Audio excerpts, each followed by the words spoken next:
Hi, Dr. Rusty. Hi, Gabby. Hi, how are you today? I'm good. How are you? I'm good, thank you. That's good. Awesome. Well, happy Friday, everybody. Thanks so much for jumping on.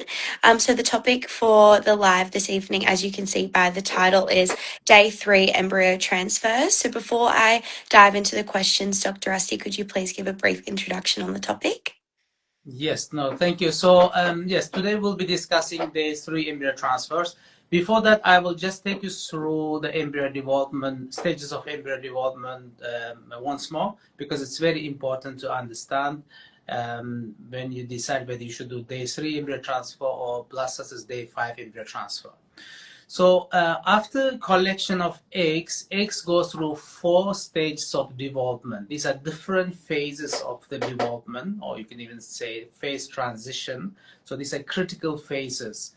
So first phase is once you get the eggs, that egg is a single cell, single cell with a nucleus with 23 X chromosome. So then first phase of development is a fertilization of egg by sperm. Once egg gets fertilized by sperm, then you have got next day when you check on the microscope after. So day 0 is the day of egg collection. You have a one single cell structure. So when you inseminate that those cells, eggs, with a sperm, with IVF or ICSI.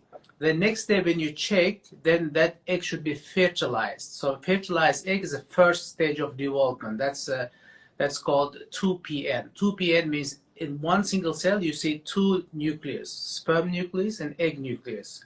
So if you see two nucleus in one single cell, that's normal fertilization. So eggs gone through the first stage of development successfully. Second stage of development is called the cleavage stage development. Here, that cell, single cell, keeps dividing to become multiple cells, creates multiple copies of itself. So that cleavage stage development lasts from day 1, so which is the next day after egg collection, till day 3. So first, the one single cell divides into 2 cells. Those 2 cells divide and become 4 cells. 4 cells divide and become 8 cells. So after 8 cells, then you get 10 cells or so. Then you go to the next stage of development, which is called morula stage of development. That's day 4 of embryo development, which is 4 days after the egg collection. Before it becomes morula, it becomes compacting morula. Those 8 to 10 cells of cleavage stage embryo, so compacts on itself, then all the cells starts merging and they become morula. So that's day 4 embryo. So the next stage of development is a blastocyst stage of development. So then on day 5 and day 6, embryo becomes blastocyst. So blastocyst stage means that you have 2 cell lines. You have got surrounding shell cells that becomes placenta. Then in the middle of that shell cell, you have an inner cell mass, that's baby cells. Then in between you have got a fluid. So blastocyst means fluid, collection of fluid in the cyst. So after a collection, single cell goes through the 4 stages of development, which is fertilization, cleavage stage, morula stage, and blastocyst stage. All the stages are critical phase transition, which means if egg or sperm abnormal or embryo is abnormal, embryos cannot go through the next stage of development. They just simply stop developing or run out of energy, stop developing. So, and then you have a failed embryo development for that embryo. So, so when we do IVF, we collect the eggs, hopefully multiple eggs, like let us say 10, 15 eggs. Out of 10, 15, you may get 10, 12 fertilized. Then we put those fertilized eggs, which is called embryo now, on day 1 in the incubator. So in incubator, you can grow these embryos in 2 different ways.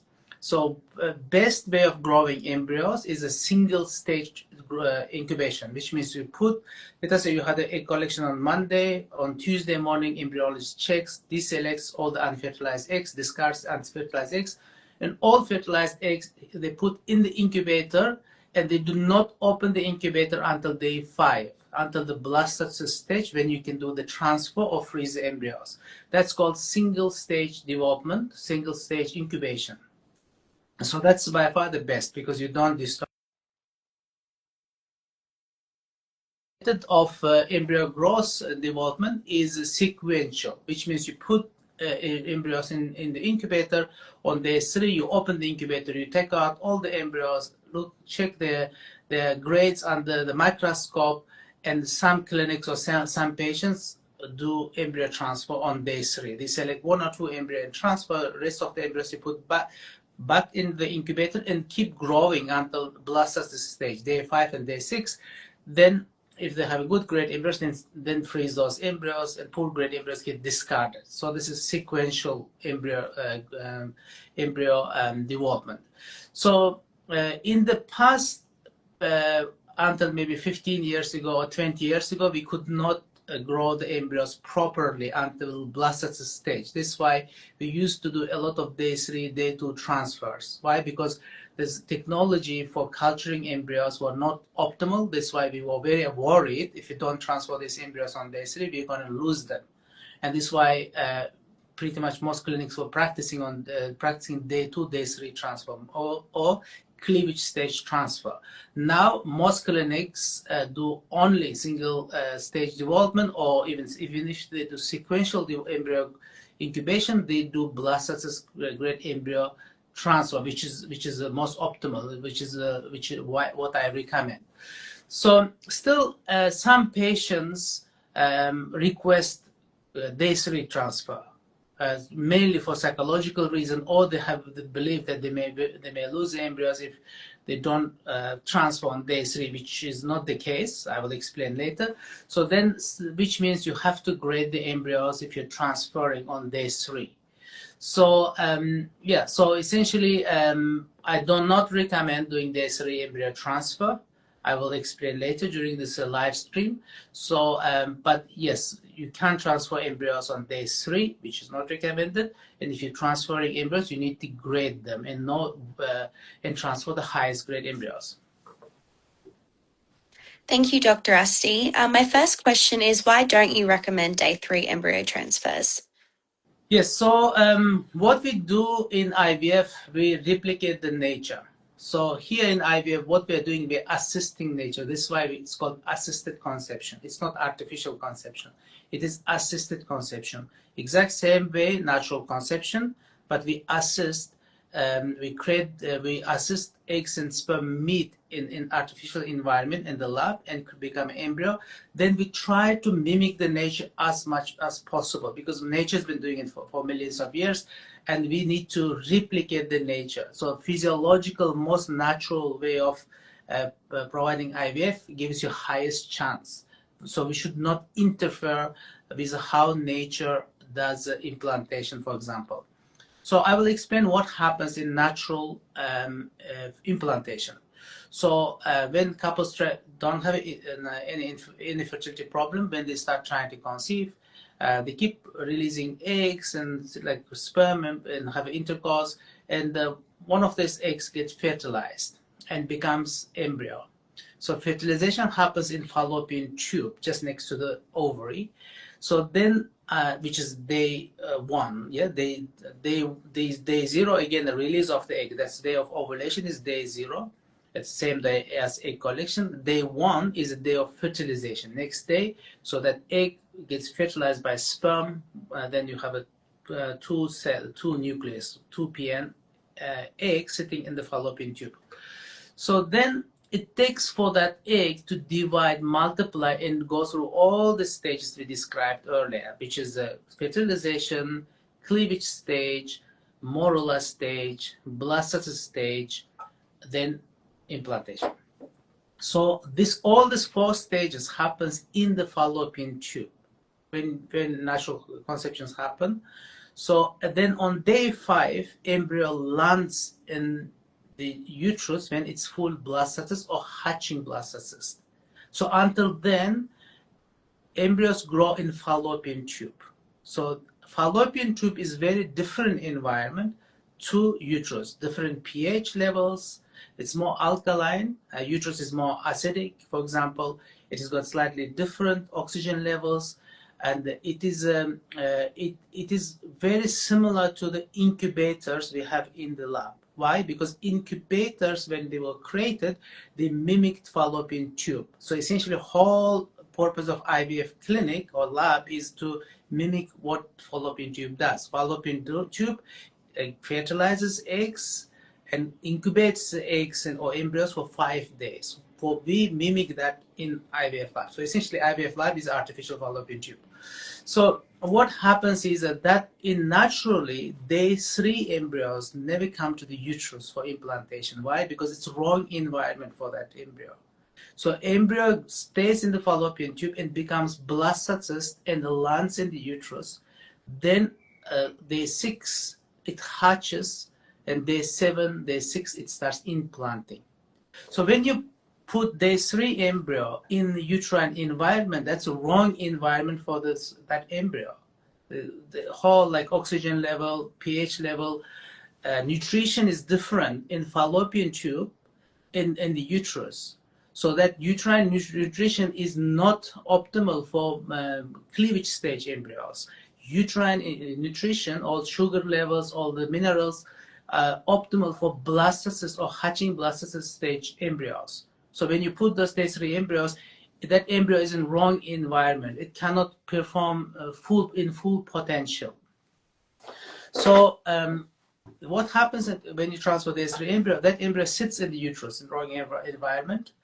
And if it's really good quality, still manages and keeps dividing, becomes blastocyst in the uterus, then starts hatching on day 6 and starts implanting on day 6 and day 7. It sits in wrong environment for the extra 2-3 days.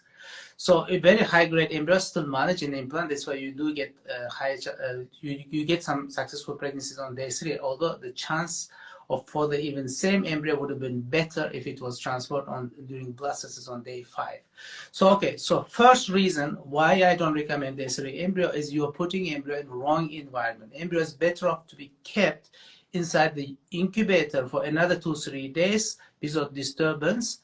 To perform in its full potential, because in incubators environment mimics fallopian tubes environment. Oxygen levels, pH levels, everything is just exact copy of fallopian tubes.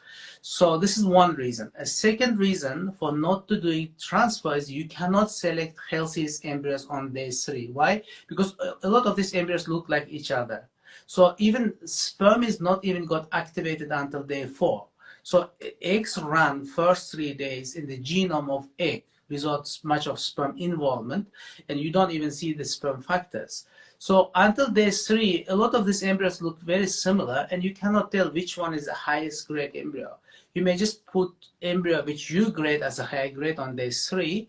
Then if you let these embryos to incubate another 5 days, actually the embryo you have transferred might have been the poorer grade embryo than other embryos in the blastocyst, because embryos do not reveal their true nature on day 3. They reveal their true nature on day 5 and day 6.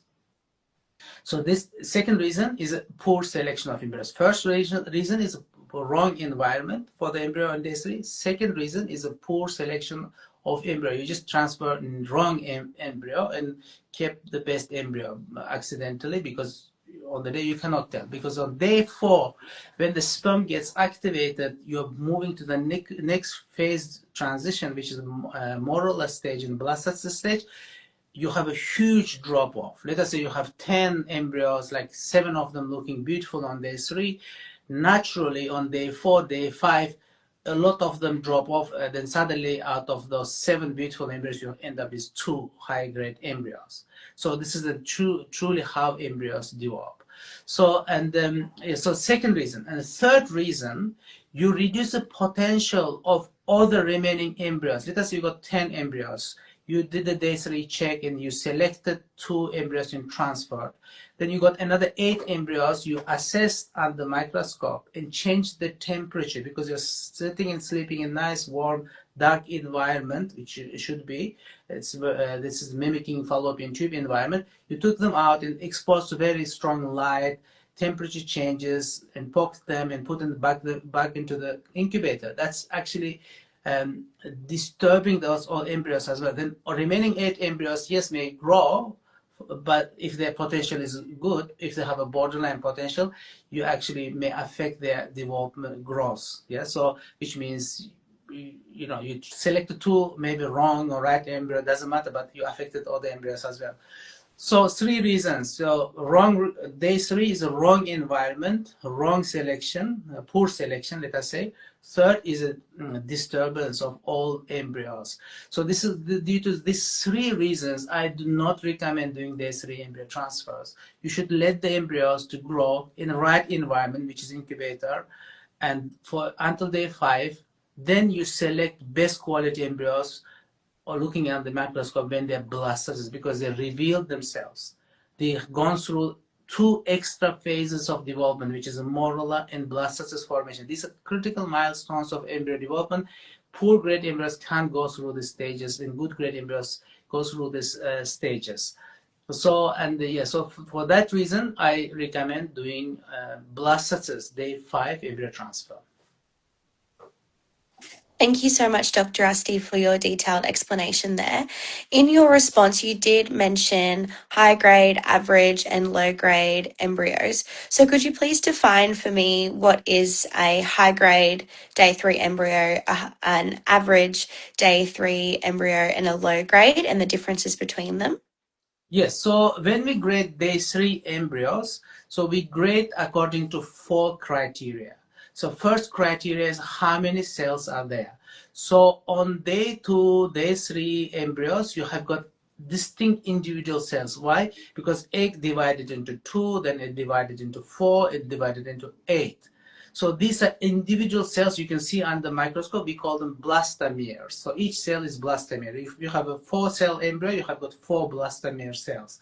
So these should be copies of each other. They should be evenly divided. So you grade according to 4 categories. One is a cell number, how many cells there. Second is second one is how evenly distributed cells, size of the cells. They should be symmetric. Let us say you got 4 cells, they should be equal size. 8 cells should be equal size. So this is symmetry or evenness of the size of those cells. Second category, criteria. Third one is a fragmentation. Fragmentation means small broken pieces of cells. Let us say everything else. If you have very neat division of cells, you should not have a broken pieces of those cells. It should be really neat. So, and if you have a lot of fragments like scattered broken cells, then it's called fragmentation. So third criteria is a fragmentation. Fourth criteria is multinucleation, which means each cell should have a 1 nucleus. Like any cell, healthy cell should have a 1 nucleus. If you have 2, 3 nucleus in this cell, it's called multinucleation. When you grade the day 2, day 3 embryos, you look at 4 things: cell number, evenness of the size of the cells. Third one is a fragmentation level, and fourth one is a multinucleation. So now I will take you through what's high grade, what's medium grade, what's average grade. Here, when you grade these 3 embryos, you select the highest grades, 1 or 2 embryos you transfer, the others you just put back into the incubator. So if you're doing the S3 transfer, this way it's important to know how you select the highest grade embryo. So high grade embryos have 8 cells. So let us say day 1, day 0 it was 1 cell, day 1 it was day 2 cell, day 2 it was like 4 cell. Now healthy embryo should become 8 cell when you check on day 3 in the morning. And so 8 cell. So in terms of evenness of the cells, those 8 cells should be evenly sized. So their size should be even. So if one cell is big, second cell is small, and very asymmetric, that means division didn't happen evenly. Why it's important? Why? Because if cell divides right in the middle and creates exact copy of itself, that's healthy sign of the normal chromosomes, and all the nutrients inside the cell get distributed equally to both divided cells. If one cell is big, which means keeping a lot of organelles or nutrients of the cell, and second cell is small, so that's a sign of poor quality or chromosomally abnormal embryos. So yes, so first one is high grade day 3 embryo should have 8 cells. Cells should be evenly divided, and fragmentation level should be less than 10%. Let us say size of the embryo, all the cells together, and less than 10% of the size should have tiny fragments. So if let us say the 8 cells put together is, let us say, 1 millimeter, of course it's much less than that, then the 1/10 of that should have a fragments. So that's 10%. So fourth is a multinucleation. None of those 8 cells should have a more than one nucleus. Each of those 8 cells should have a single nucleus. That's a high grade day 3 embryo. Then average grade day 3 embryo is a cell number is not 8. It may be 6, it may be 9, it may be 10, it may be 7. So anything between 6 to 10 cell, but not 8 cells. So size of the cells, not even, almost even, but out of, let us say you got 6 cells, then 4 more, maybe even 2 is not that even. Then fragmentation, 10 to 25% of embryos have a fragments, a lot of broken pieces. So then multinucleation is still, none of those cells should have more than one nucleus. That's average grade embryo. Poor grade embryo means cell number is a 4 or less. So then the cell sizes are very different, very asymmetric. Let us say you got 4 cells, like 4 cells, all of them very different size. Fragmentation, which means more than 25% of the embryo size has got a lot of fragments, broken pieces of the cells. Then multinucleation means you have got number of cells with more than one nucleus. That's very poor grade embryo. So this is so highest grade embryo on day 3 is grade 1, average grade is grade 2, poor grade embryo is grade 3. So grade 1, grade 2, grade 3 embryos. So you select the highest grades and then keep incubating poor grade embryos until blastocysts. And some of this average and poor grade embryos can become blastocyst embryos because embryos can repair themselves. Healthy cells can keep dividing, unhealthy cells can stop. Embryos even chromosomes can be mosaic.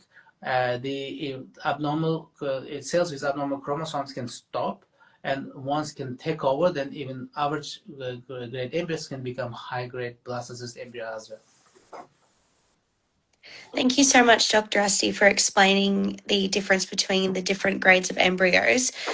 Could you please explain why some patients request day 3 embryo transfers?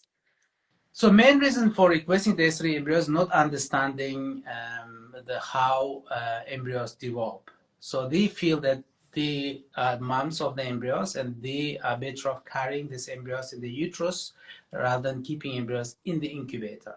So, but in fact, the incubator is, like we said, is the most optimal environment for those embryos. Yes, uterus is most optimal environment for day 5 onwards. Incubator is not good place for embryos once they become blastocysts. But uterus is a wrong environment. Like they said, uterus is more acidic than fallopian tube. So fallopian tube is alkaline environment, which actually the incubators have an exact same culture medium. Culture medium in the incubator mimics nutrient level, sugar level, all the minerals, all the nutrient levels, and pH level, oxygen level of fallopian tube. So we are not more clever than nature. We can just copy the nature. We copied the environment where the embryos develop until day 5. So when you transfer embryo in day 5, day 3 in the uterus, you're not giving that embryo best possible chance. Some patients do not understand that. They feel that, oh, if I carry the embryo myself, I give them better chance. So another reason is the patients here online or from other patients that other women with a day 3 embryo transfer had a successful pregnancy. Yes. In fertility, the one thing is really confusing is when people try to conceive naturally or do IVF or IUI, any other intervention, they get pregnant. Why? Because the chance of conception can range from 0% to like 80%. Yeah, so in IVF or fertility treatment, is all we do is we increase odds of success from background natural fertility or IUI or ovulation induction, or doing day 3 transfer, or by doing day 5 transfer. So we try to get highest possible chance. Let us say if you have 1,000 women who do day 3 transfer, another 1,000 women do day 5 transfer with very similar fertility parameters, group which does day 5 transfer has a much higher chance of success. So this is why we recommend using the intervention which gives you highest chance of success. Yes, even day 3 transfer you get success, but if all these women who did the day 3 didn't do day 3 and day 5 transfer, more women would have got pregnant than that group. So this is why they hear all the patients getting pregnant on day 3, they say I should do that as well. But no, it's not right intervention for all women generally. So in some women we do. I can explain that one as well. So yeah, so generally these are the main reasons why for doing day 3 embryo transfer. And we actually do day 3 transfer occasionally, mainly for emotional reason. So some patients only produce 1 or 2 embryos, and they feel that they have to do the transfer because they really struggle if they keep doing IVF without doing any embryo transfer. We still, even for that group of women, we say don't do day 3 transfer because you're not giving this embryo as best possible chance for reasons I explained earlier, but they still wish to do the transfer, understanding the chance may be lower. We can do transfer, but in each IVF we treat each couples individually. We take everything into account, including their preference, but sometimes we refuse to provide intervention if we think that the risks outweigh the benefits significantly. In some patients, emotionally, they feel they have to do transfer, understanding that it gives a lower chance, and especially when you have 1 or 2 embryos available. Why? Because selection doesn't matter here, because you are not selecting 1 out of 1 or 2 out of 2. So which means one argument we made earlier, which is a poor selection on day 3, doesn't stand here because we are not selecting, we're just transferring whatever we got available. Second argument was you disturb all the embryos, another 8 embryos. But here, if you got only 2 embryos, you don't disturb any of the embryos. You just take these embryos, you assess and you transfer. For these 2 out of 3 arguments fall when patients produce only 1 or 2 embryos only. Then we can say, okay, you can do this transfer. We know that this is not perfect environment for this embryo. You accept, we can do the transfer. But generally, in most patients, it is not advisable to do day 3 transfer.